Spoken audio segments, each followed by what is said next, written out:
नमस्कार मित्रांनो, मी स्वाती तोरसेकर एशा पृथ्वीमध्ये तुमचं स्वागत करते. सध्या भारतामध्ये दोन अतिशय महत्त्वाच्या घटना घडत आहेत.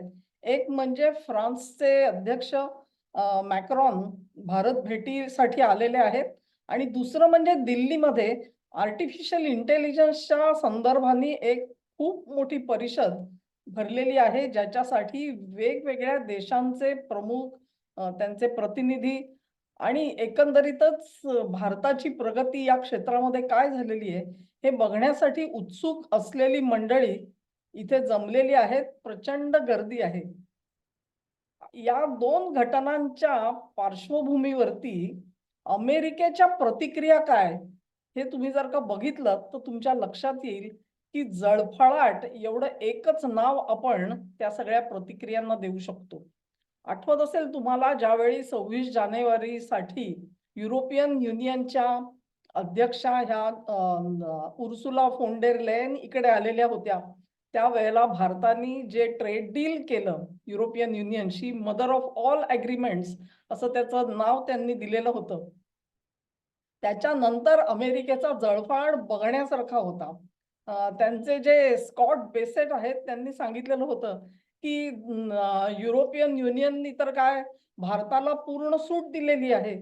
ह्यांच्यासाठीच युक्रेन युद्ध थांबवणं महत्वाचं आहे, पण त्या युद्धाला खतपाणी घालणारा भारत हा आता त्यांना जवळचा वाटायला लागलेला आहे. इतकी कडवट प्रतिक्रिया आली. अर्थात अमेरिकेमधले जे विरोधी पक्ष होते त्यांनी सरकारवर टीका केली आणि सरकारच्या धोरणामुळे भारत दुसरीकडे झुकलेला आहे आणि अमेरिकेच्या सोबत मात्र डीलही झालेलं नाहीये, अशी टीका झाली. खुद्द ट्रम्प यांनी विशेष काही बोलले नाहीत, परंतु अगदी काही दिवसातच म्हणजे आठवडा उलटतोय न उलटतोय तोवर भारत अमेरिका ट्रेड डील होईल म्हणून त्यांनी स्वतंत्र घोषणा करून टाकलेली होती. तेव्हा युरोपियन युनियन सोबत आपलं डील होईपर्यंत हे महाशय झोपा काढत होते.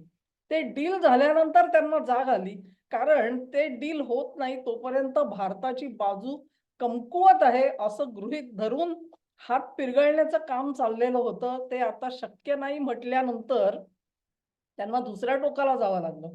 एक्झॅक्टली तीच परिस्थिती आज भारतामध्ये आपल्याला दिसते आहे. ती त्यांचे अमेरिकेचे राजदूत सर्जिओ गोर यांच्याबाबत.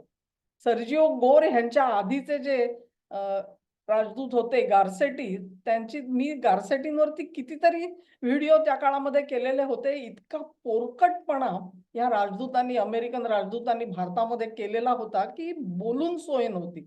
म्हणजे त्यांची ती सगळी विचारसरणी तर सोडूनच द्या. स्त्री पुरुष समानता असली पाहिजे, समानता तर असली पाहिजे, पण त्याच्यामध्ये हा बाई आहे का बुवा आहे हे सुद्धा कळू नये इतके लिंगभेद यांनी तयार करून ठेवलेले होते. इन्क्लुझिव्हनेस, रिलिजियस फ्रीडम या सगळ्या गोष्टींच्या नावाने भारताला चाबूक हाणायचं काम, आसूड मारायचं काम गारसेटी साहेब करत होते त्यावेळेला. सरते शेवटी मग कुठेतरी भारतीय वेशामध्ये ये, मग कुठे भांगडा करून दाखव, पंजाबी खलिस्तान्यांना चाव्या मार, काश्मीरमध्ये जाऊन वेगवेगळ्या राजकारण्यांना भेट, या असल्या गोष्टी गारसेटी करण्यामध्ये आणि त्यांची पूर्ण टीम सुद्धा त्याच कामामध्ये गुंतलेली होती. अखेर जायची वेळ आली तेव्हा गारसेटींना लक्षात आलं, की भारत हा किती महान देश आहे आणि भारताबाबत त्यांनी अनेक चांगले उद्गार काढलेले तुम्हाला दिसतील. सर्जिओ गोर यांची जेव्हा नेमणूक झाली त्यावेळेला त्यांचं क्षेत्र हे केवळ भारताचे राजदूत म्हणून नव्हे, तर संपूर्ण साऊथ ईस्ट एशिया म्हणजे दक्षिण पूर्व आशियामधल्या सर्व देशांसाठी म्हणून हे आपले प्रतिनिधी ट्रम्प यांनी नेमलेले आहेत, अशी घोषणा झालेली होती. सर्जिओ गोर हे काही ट्रॅडिशनल डिप्लोमॅट नाहीयेत. म्हणजे ते फॉरेन सर्व्हिसमध्ये त्यांनी तळापासून सुरुवात करून राजदूत पदापर्यंत पोहोचलेत, अशी परिस्थिती नाहीये. ट्रम्प यांचे अत्यंत विश्वासू आणि जवळचे सहकारी म्हणून सर्जिओ गोर ओळखले जात होते आणि अखेर भारत आणि तिथल्या संपूर्ण उपखंडात नेमकं चाललंय तरी काय, हे थेट माझ्या कानापर्यंत आणू शकेल आणि मला प्रामाणिकपणे तिथे असलेली परिस्थिती विशद करू शकेल, अशी व्यक्ती हवी, या हेतूने ट्रम्पनी गोर यांना पाठवलेलं होतं. असे हे जे गोर आले त्यावेळी असं म्हटलं जात होतं, की नाही, नाही भारत आणि अमेरिका ह्यांच्यामध्ये जे ट्रेड डील झालं त्याच्यामध्ये गोर ह्यांचा फार मोठा सहभाग आहे. सहभाग होता, तर मग ते युरोपियन युनियनशी फ्री ट्रेड डील होण्यापर्यंत कशासाठी थांबलेले होते? याचाच अर्थ सर्जिओ गोर यांना सुद्धा वस्तुस्थितीची विशेष जाण आहे असं दिसत नाही. आणि आत्ताचं जे त्यांचं वागणं वर्तन आहे, त्यातून तर त्यांनी त्याच्यावरती म्हणतात ना, तशी तुतारी फुंकून टाकलेली आहे. आता गंमत बघा तुम्ही, की भारत आणि फ्रान्स ह्यांच्यामध्ये एक ऐतिहासिक करार होतोय. हा ऐतिहासिक करार जो आहे, तो राफेलच्या विमानांच्या खरेदीचा आहे. भारताने जी राफेल खरेदी करायचं ठरवलंय, त्यातली साधारण 100 राफेल जी आहेत, त्याची जोडणी ही भारतामध्ये होणार आहे. आणि त्याच्यासाठी साधारण 60 ते 70% भारतीय माल आपण वापरू, असं आश्वासन सुद्धा राफेलनी दिलेलं आहे. या आश्वासनानंतर फ्रान्स सरकारसोबत मोदी सरकारने एक आपला पायंडा ठेवलेला आहे, की कुठलंही संरक्षण विषयक जे करार असतील खरेदी विक्रीचे, ते त्या-त्या सरकारशी करायचे आणि मग त्या सरकारने त्यांच्या देशातल्या कंपन्यांसोबत कारण बऱ्याच वेळेला लाच घेतल्याचे जे आरोप होत होते, ते सगळं त्याला फाटा देण्यासाठी म्हणून 2 देशांमधला करार अशा स्वरूपामध्ये वाटचाल मोदी सरकारने केलेली आहे. त्याच परंपरेला धरून फ्रेंच सरकारसोबत हे जे करार करायचा आहे, त्याच्यासाठी खुद्द मॅक्रॉन भारतामध्ये येऊन पोहोचलेले आहेत. या पार्श्वभूमीवरती या अमेरिकन राजदूतांचे जो काही थैथयाट चालू आहे, त्यातून त्यांचा जळफळाट किती झालेला आहे, ते पुन्हा एकदा अधोरेखित झालेलं आहे. काही कारण नसताना साहेब गेले कुठे? तर वेस्टर्न कमांडचे जे आपले चीफ आहेत त्यांना भेटायला गेले. आणि अशा पद्धतीमध्ये जणू काही मी हे समजून घेतलं, ते समजून घेतलं, अमुक झालं, तमुक झालं. वेस्टर्न कमांडचे प्रमुख सुद्धा असतात, ते सुद्धा काही दूधखोळे नाहीत. त्यांना अशा प्रकारे लोकांना रिसीव्ह करायची आणि त्यांना काय दाखवायचं, काय दाखवायचं नाही, ह्याची पूर्ण जाणीव आणि समज असते. त्यामुळे त्याबाबत काही शंका नाही. पण आमच्याकडच्या मीडियानी आणि विरोधी पक्षांनी या गोष्टीचं एवढं मोठं भांडवल केलं, की बघा भारताचे निर्णय कसे आता अमेरिका घेते आहे. संरक्षण विषयामध्ये तुम्ही एक प्रकारे म्हणता आम्ही स्वयंपूर्ण आहोत, स्वावलंबी आहोत.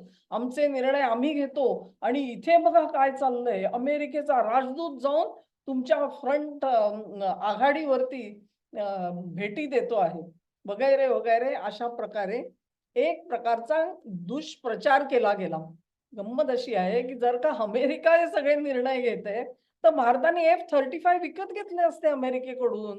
मग ते फ्रान्सकडे कशाला गेले राफेलसाठी?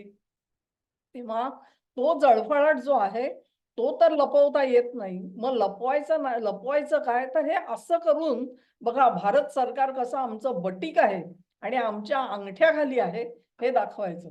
मी नुसतं दाखवून म्हणजे मला हे समजत नाही, की नाटक जर का करायचं तर ठीक आहे. सामान्य माणूस कदाचित जितके लोक ऐकतील त्यातल्या 10% लोकांना हे खरं सुद्धा वाटेल. पण तुम्ही मला सांगा, की जोपर्यंत त्याच्यामध्ये काही दम नाही, तुम्ही थेट खोटारडेपणाचे आरोप करताय, ते टिकणार कसे? सत्याच्या निकषावरती टिकणार कसे? हीच परिस्थिती राफेल खरेदीची गेली काही वर्ष आपण ऐकतो आहोत.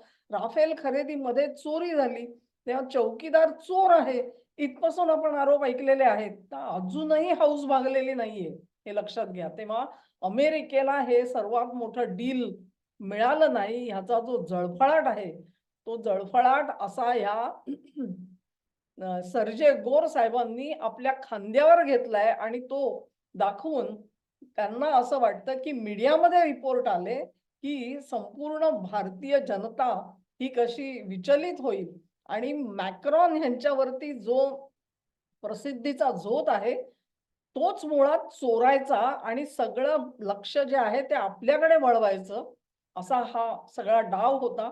तो डाव माध्यमांनी ते उचलून धरल्यामुळे तुम्हाला माध्यमांमध्ये ते दिसलं असेल. मॅक्रॉनची जी भेट आहे, त्या भेटीला दुय्यम महत्त्व द्यायचं आणि सर्जे बोरला जास्त महत्त्व द्यायचं. ह्या सगळ्या टॅक्टिक्स झाल्या. त्याच्यामध्ये काही दम नाही हे लोकांना कळतं. पण हे ह्यांना कळत नाही कारण त्यांना ते स्वतःच्या मनाची समजूत करून घेतायत. बघा मी कशी बाजी मारली ती. तशाने काही बाजी मारली नसती. ती बाजी मारली असती तर राहुल गांधी कधीच पंतप्रधान झाले असते या देशाचे. ते तिथे जवळपास सुद्धा पोहोचू शकलेले नाहीयेत.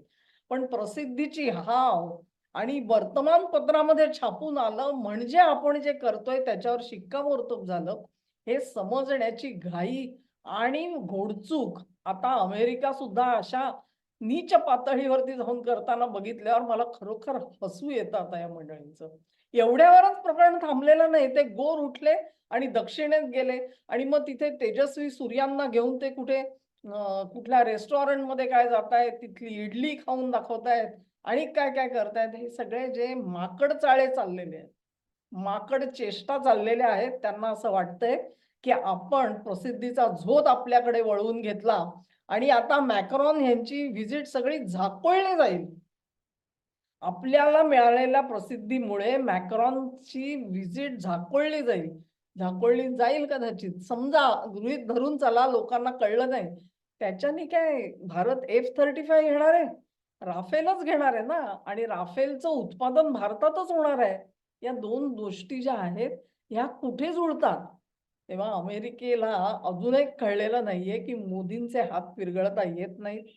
तुम्हाला जर का डील्स करायची असतील, तर आम्ही ज्या रेड लाईन्स सांगतो आहे, त्या रेड लाईन्स पाळता येत असतील, तर डील होईल, अन्यथा होणार नाही. परंतु ते अजून मेंदूत शिरत नाहीये. दुसरा भाग तुम्ही बघितला असेल, अचानक उठून तुम्हाला हे डेअरी म्हणजे भारतामध्ये जे डेअरी प्रॉडक्ट्स मिळतात, तुमच्या दुधामध्ये कसे विषारी पदार्थ आहेत, त्याच्यामध्ये ह्या डेअरीमध्ये काय झालं, त्या डेअरीमध्ये काय झालं, पॅकबंद जे दही मिळतं, त्याच्यामध्ये कसे जर्म्स मिळाले, बॅक्टेरिया मिळाले, दुधामध्ये मिळाले. ह्या सगळ्या कथा अचानक कशा सुरू झाल्या? या कथा अचानक का सुरू झाल्या? कारण अमेरिकेची डेअरी प्रॉडक्ट्स घ्यायचं मोदींनी नाकारलेलं आहे आणि ते नाकारलंय म्हणून ते इतकं झोंबलंय, की आता काय करा, तर कशासाठी, कोणासाठी केलं तुम्ही? तर देशांतर्गत जे उत्पादन होतंय, त्या उत्पादनावरती विपरीत परिणाम होऊ नये म्हणून अमेरिकेकडून आयात करायचं मोदींनी नाकारलं. त्याची परतफेड अमेरिका कशी करते आहे? तुम्हाला जबर शिक्षा देते आहे. तुमच्या मनामध्ये काळबेरं रुजवून ठेवायचं, की तुम्ही जे दूध पिताय, ते दूध निकृष्ट दर्जाचं आहे. मग चांगल्या दर्जाचं कुठलं आहे? तर ते अमेरिकेचं आहे. आणा दडपण सरकारवरती, की मला चांगल्या दर्जाचं दूध प्यायचंय. तुझ्या देशामधलं दूध हे निकृष्ट आहे. हे लोकांच्या मनावर ठसवण्याचा प्रयत्न चाललेला आहे. हे प्रयत्न जे आहेत ते तसेच चालू राहणार. कुत्र्याचं शेपूट जे आहे ते नळीत घातलं तरी ते सरळ होणं शक्य नाही. परंतु अमेरिकेला अजून अक्कल आलेली नाही. ते म्हणतात ना, की डोळे मिटायची पाळी येईल तेव्हा डोळे उघडतील. तोपर्यंत हा मार्ग असाच चालू राहील. कारण भारताशी डील कसं करावं ह्याच्यासाठी अनुभवाचा सल्ला देणारं ट्रम्प ह्यांच्या वर्तुळामध्ये कोणीही नाही. ही बाब परत एकदा अधोरेखित झालेली आहे. सर्जे गोर यांनी किती माकड चेष्टा केल्या तरी देखील वस्तुस्थिती अशाने बदलत नसते साहेब. लवकर जागे व्हा. तुम्ही जागे झालात तर ट्रम्पला थोडंसं जागे करू शकाल. तिकडून येणारे आदेश पाळण्यापेक्षा तुम्ही इथे असलेली वस्तुस्थिती त्यांना सांगावी, ह्याच्यासाठी तुमची नेमणूक झालेली आहे. हे कुठेतरी विसरू नका. हा व्हिडिओ तुम्हाला आवडला असेल अशी आशा करते. तुम्हाला आवडला असेल तर ही लिंक शेअर करा, व्हिडिओला लाईक करा, चॅनेलला सबस्क्राईब करा आणि तुमचं सहकार्य माझ्यासोबत असंच राहू द्यात. नमस्कार.